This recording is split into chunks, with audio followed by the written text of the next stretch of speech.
Good morning, class. Before we start, please stand for the word of prayer.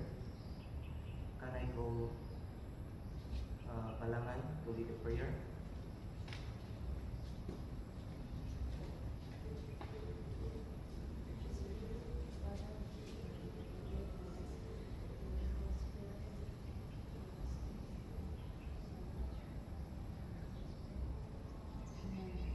Amen. Thank you, Palangan, for the prayer. Before we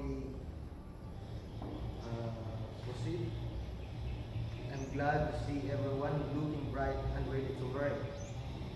Before we sit, please arrange your chair and take some pieces of paper. And can you arrange that? Thank you. Before we start, where's your class monitor?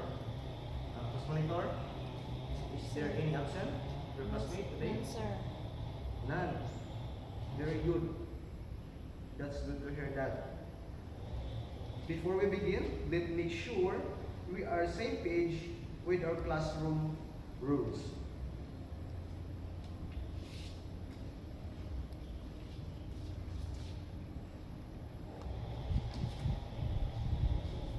Everyone from the class, can you read the classroom rules? Listen up. Be quiet when someone is talking. Raise your hand, want to answer. Raise your hand, don't shout out. Sit and listen. Pay attention and listen carefully. Work together. Help each other out during activities. That's right. I appreciate you all remember our rules. Can I expect with you, class, Yes, sir. so that we have a successful lesson today, okay? Please be guided with our rubrics for doing our group activity today.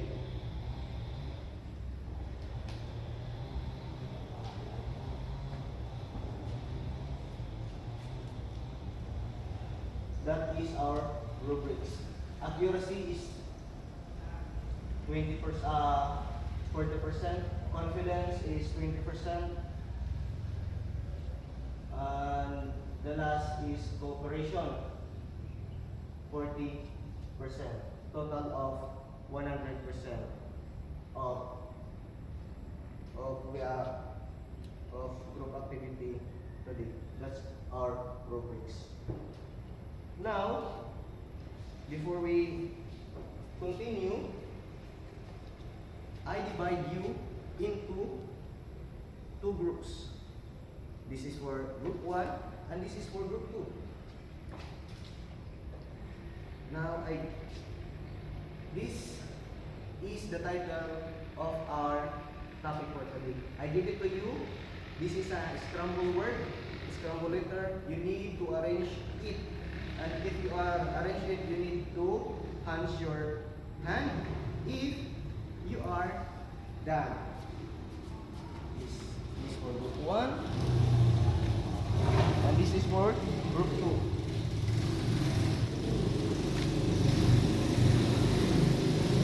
Now, I give you 2 to 3 minutes to answer the scramble letter. That is for our topic for this morning.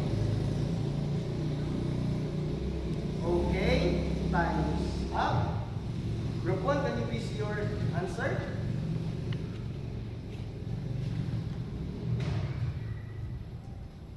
Okay.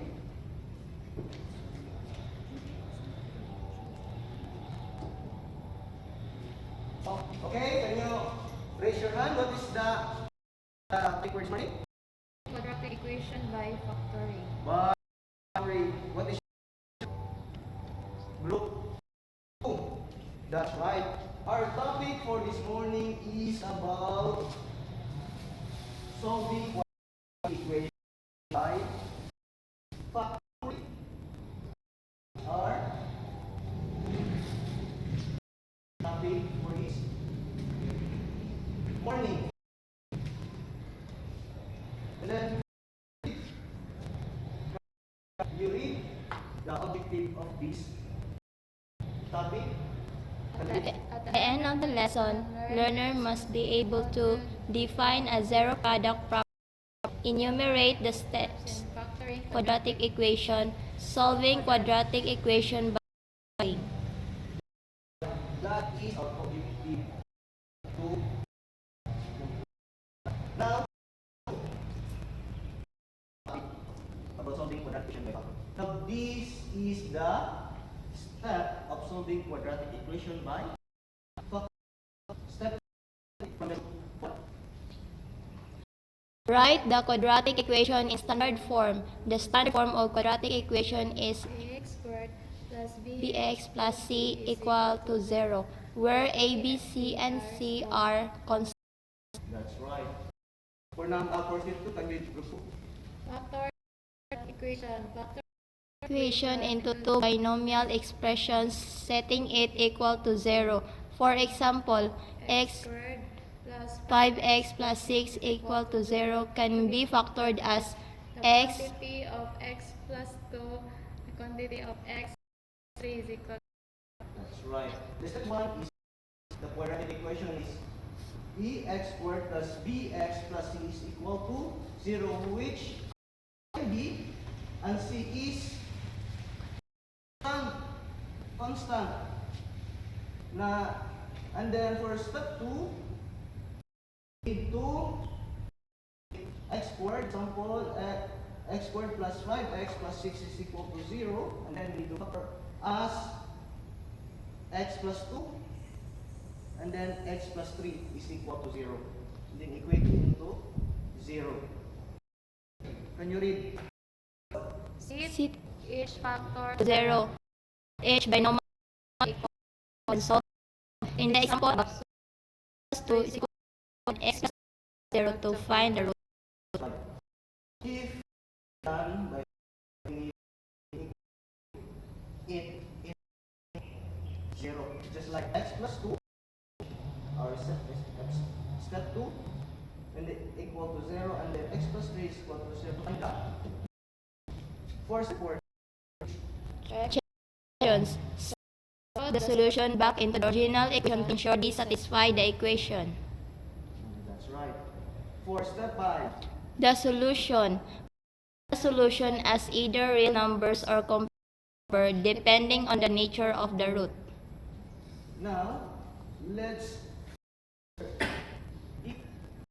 observation about topic also being quadratic equation. And then let's proceed to example number 1 for further to know what is if the example number 1, equation, find the solution of x minus 5x plus is equal to 0. 5 step to solve quadratic equation by factoring. First, standard form, x minus 5 plus 6 equals to 0. We need to copy that. X squared minus 5x plus 6 is equal to 0. We need to make it standard form.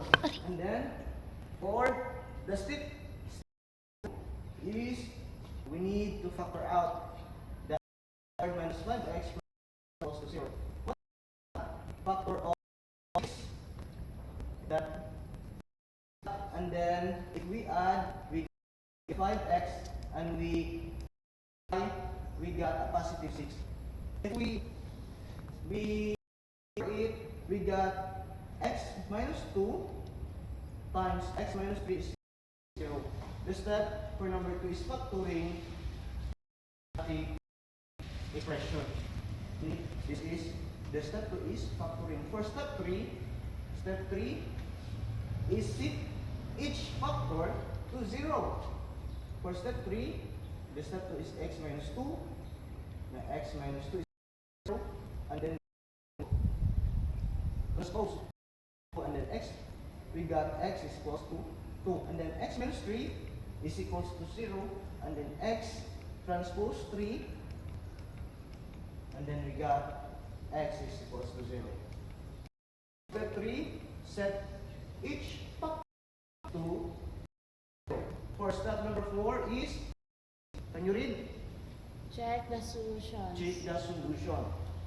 For step 4, we have two possible Answer. answer for this equation.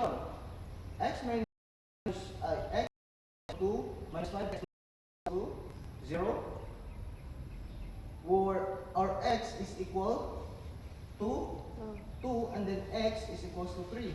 We have two possible answers, 2 and 3. To substitute the value of our X. x. And now we have 2 to the power of 2 minus 5. 2 plus 6 equals to 0. And then 2 to the power of 2 is 4. Minus negative 5. 2 is 10. Copy 6. And then 20. And then 4 plus 6. 4 plus 6. 10. Minus 10. 0. Equate into 0. 0. And then for possible answer 2, x is complete. X to the power of 2 minus 5x plus 6 equals to, that is for our chicken. And then we need to substitute the value of our x. X. That's right. 3 to the power of 2 minus 5 times 3. And then 3 to the power of 2 is 9. 9. 3 plus 18. 6 equals to 0. And then we have the possible answer. X equals to 2 is squared from 0. And then x equals to 3 is 0. That is balance. For step number 5, the solution to the quadratic equation of 2 plus 5x plus 6 is equals to 0 are, can you read? X is Equal equal to to 2 and x is equal to 3. That is the find the Solution. solution. Now, we have example number 2. For example number 2, there is a blank space. there's a answer for example number 2. The equation is find the solution of xy squared plus 2y minus 15. For step 1, what is the answer? Step number 1 from the group 1.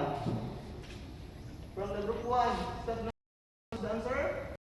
Oh, we need to make standard form.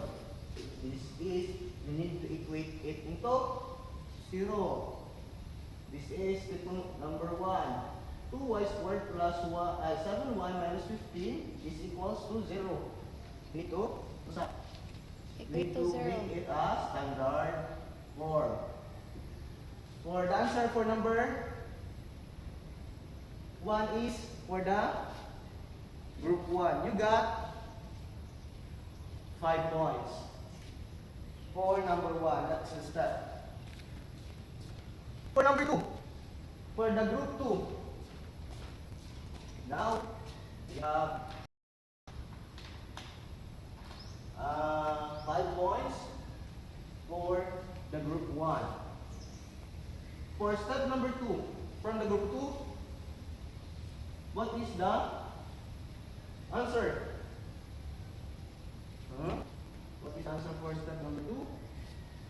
Factor the quadratic equation, sir. What is the step number 2?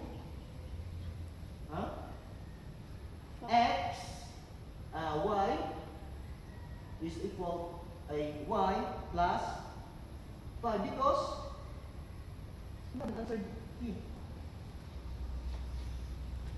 Can you write the step 1? Group 1. Can you write?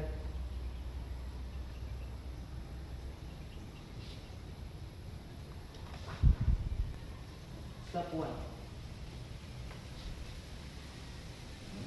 That's right. Standard form. For number 2, step 2, this is the answer. Y plus. Then y plus 5 correct? Yes, sir. Yes, that's correct. Ano the step we need to follow for step 2? Factor the quadratic expression, sir. That's right. Group 2 got also 5 points. For step number 3, what is the missing? Anyone from the class? Can you raise your hand? Raise your hand. None? Oh, I will answer it. Step 3, we need to factor it. Kailangan answered y plus 5.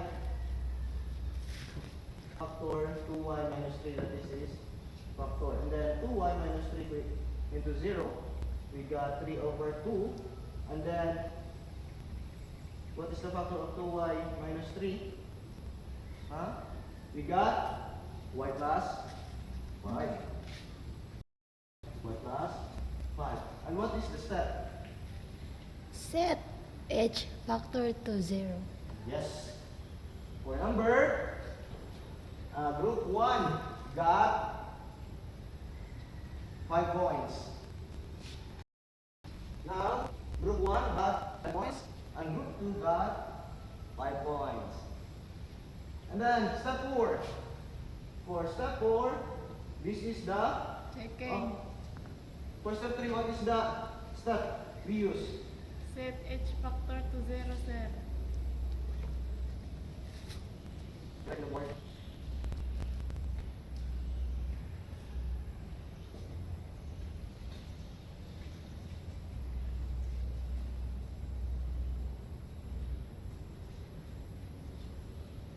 That's right. The answer is correct. Yes, sir. Right. For step 3, the step we use is set each factor to 0. And then step number 4, what is the missing answer? Checking. Checking the solution. Who is the first answer for that? Group 1. Group 1. What is the answer? Checking the solution. Checking the solution if it is correct. Checking The solution. the solution. Now, group 2 got also 5 points. Everyone got 10. 10. And then, for the final, what is the missing? Anyone from the class? Anyone? Is For step 5, what is the y answer? is equal to 3 halves and y is equal to negative 5. Can you write it? For we better understand what you are saying.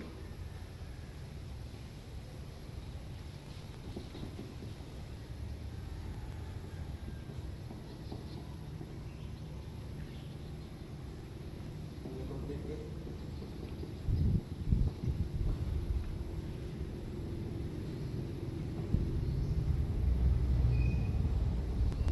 Can you read it?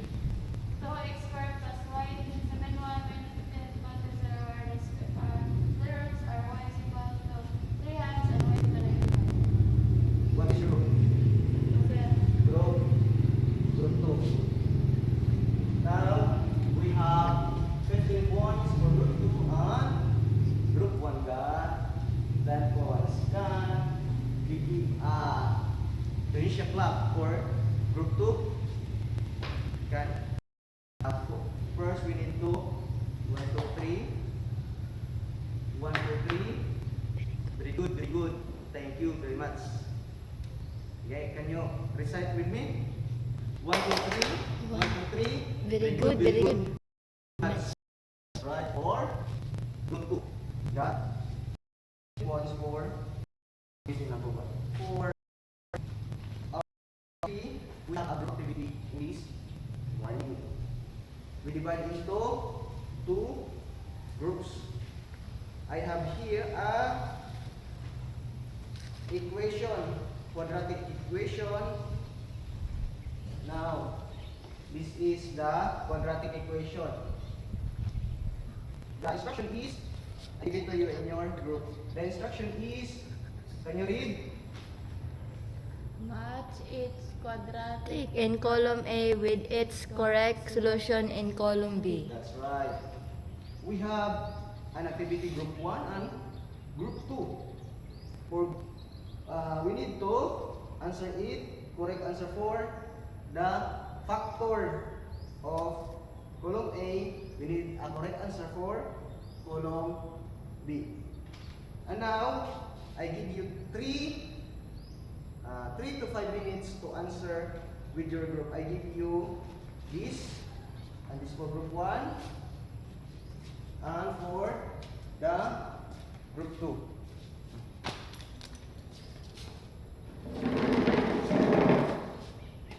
I need representative for the group 1 and the group 2. Now, this is the possible answer for this.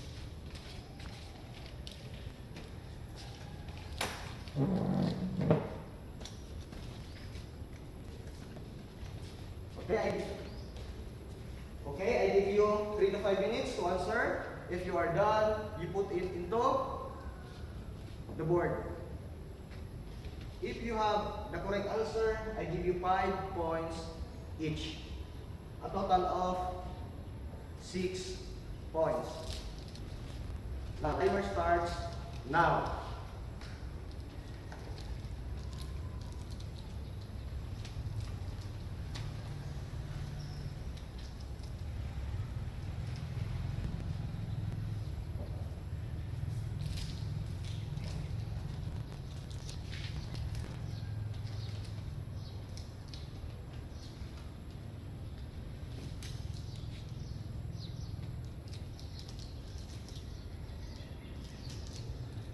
Remaining time, 3 minutes.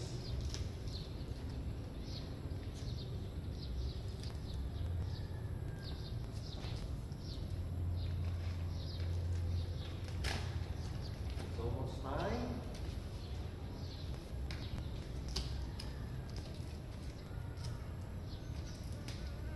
Okay, everyone from the class. If you are done, can you please your answer? If the one who first put in the board got 5 points. 10, 9, 8, 7, 6, 5, 4. Can you please it? This is for group 2 and this is for group 1. Now, for number 1, x squared minus 4x plus 3 is equal to 0. What is the factor? X is equal to 1 and x is equal to 3. That's right. That is correct. And the group 2 also correct.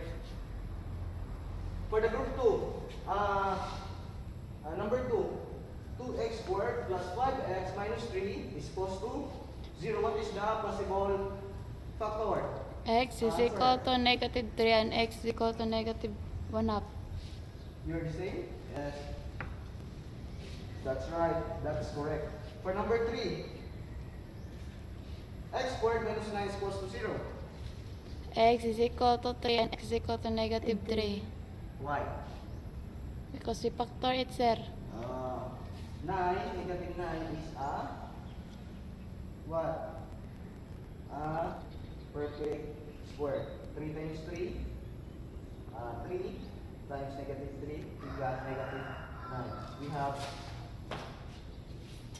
negative 3 and positive 3.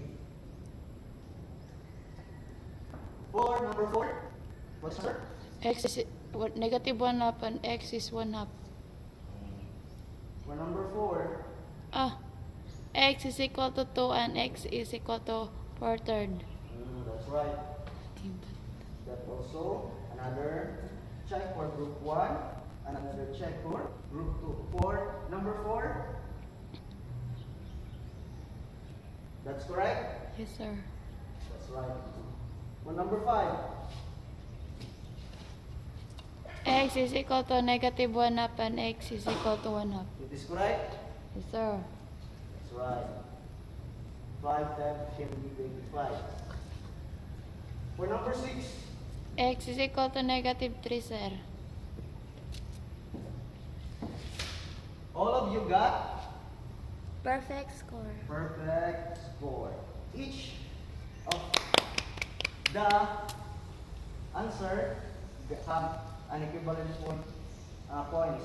Got number 1, 5 points, and also 1 to 6 got 5. The total of 30. 30 for group 1 and 30 for group 2. Who is the one finish it? Group 2, sir. Group 2 got additional 5 points because they are first to finish. Okay?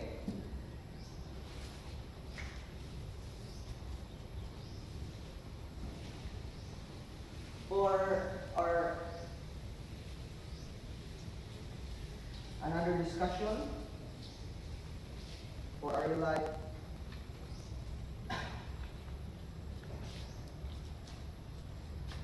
This is a situational Problem. problem. Our daily life. Can you read from the group one?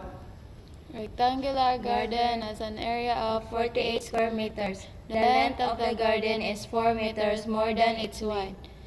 Find the dimension of the garden. That's right. And then let's assume that RW is our width of the garden and X is our meter. Then the length of the garden is what? X X plus 4 meters. The formula of a rectangle is the area of a rectangle is Area is equal to length times width. that's right. X times X plus 4 is equals to 48X. We need to multiply X times X squared, and then X plus 4 4x is equals to 48. 48. And then we transpose 48, we got negative 48. Zero. And then we for X squared plus 4X minus 48. The factor is, if we multiply, we got negative 48, and we add the 2, we got positive 4. What is the possible answer? X is equal to negative. If we multiply 8 times negative 6, we got Negative 48. 8. If we minus 8 minus 6, we got negative 4. That's negative 2. Negative 2. We have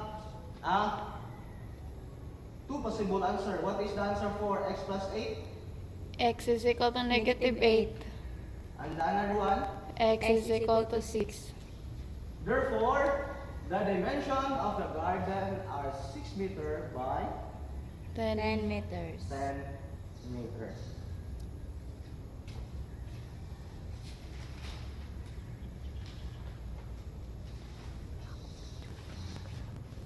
Now, we have to answer it. This, there is a question we need to answer. Are quadratic equation by factoring is important in real life application? Yes, sir. Yes. Because they need to. We can solve the we can solve what is the area of what is in our garden, sir, or in our swimming pool by doing that application, sir. Quadratic equation by factoring have an application in real life situation. Now, the real life situation of the garden, now we got 10 meters, 6 meters by 10. That is the real life example of quadratic equation by factoring. What did you learn from the group? We need to cooperate, sir. That's right. In solving quadratic equation by factoring, we need to cooperate with your Group mates. group mates. If you are cooperate, you got a perfect answer. Now let's continue. For your individual activity, for this morning, get one more sheet of paper and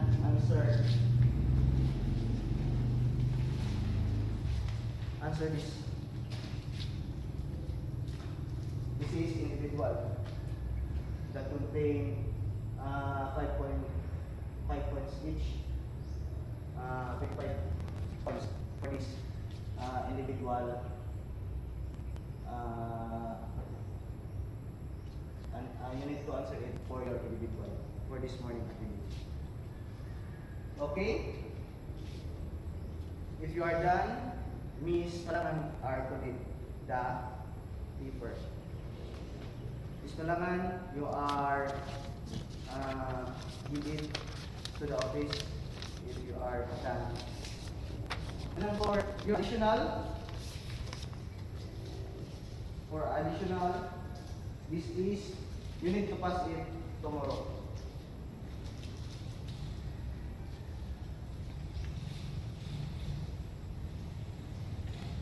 Okay, class, that's all for this morning. Goodbye, class. Goodbye and thank you, Sir Marvin.